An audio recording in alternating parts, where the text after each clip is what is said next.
Jenni, seeing something huge taking such a big part of your life and feeling that's like, how is to process what you, if you don't mind just briefly telling us, for the people who don't know, what happened to your land and how is the process to process with such a big thing?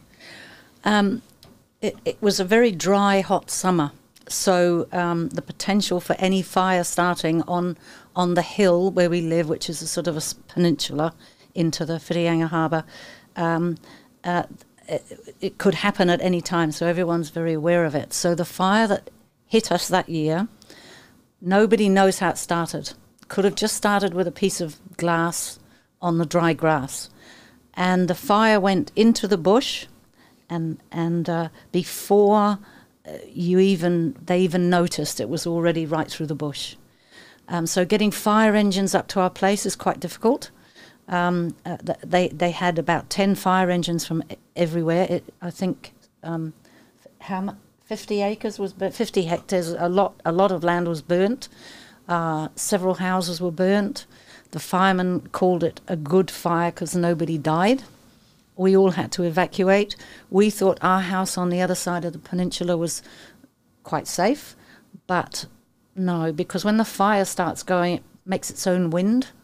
It's so hot. Like, you talk about fire, but you don't really think about all the heat and the wind that it makes. They call it a fire dragon, and that's what it's like. It's like you don't know where it's coming from or where it's going to pop up. So we thought we'd be safe on the other side of the hill, but by 12 hours later, the fire had gone right round the hill. We thought the water would be safe. We had water all around us, but no, it just burned all the rushes in the water. The water was on fire. And then it just sort of comes up all the valleys. It usually follows the ridges. So we had firemen on the hill for over 3 weeks. But the initial at the initial time, they had 100 firemen, and they couldn't put hoses on it because of the bushfire. They had to go down with spades and hack it out. And we had 3 helicopters there all the time.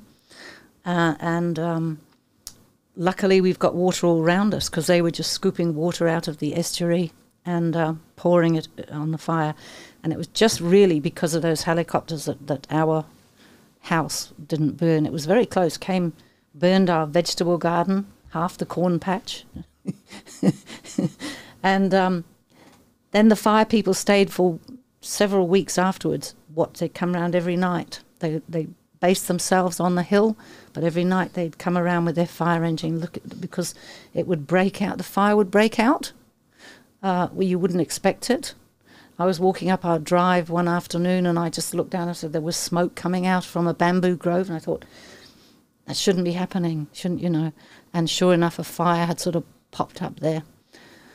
So after about 4 weeks or something, the fire people went away, but they left little electronic monitors all around the hill connected to their computers, so that if there were any breakout of fire, they would know and they would come and sort it out. So they were really fantastic. They were really fantastic, but what a mess. The whole place looked like a piece of toast. What had been green and lush and beautiful suddenly was just like burnt toast. There was nothing left.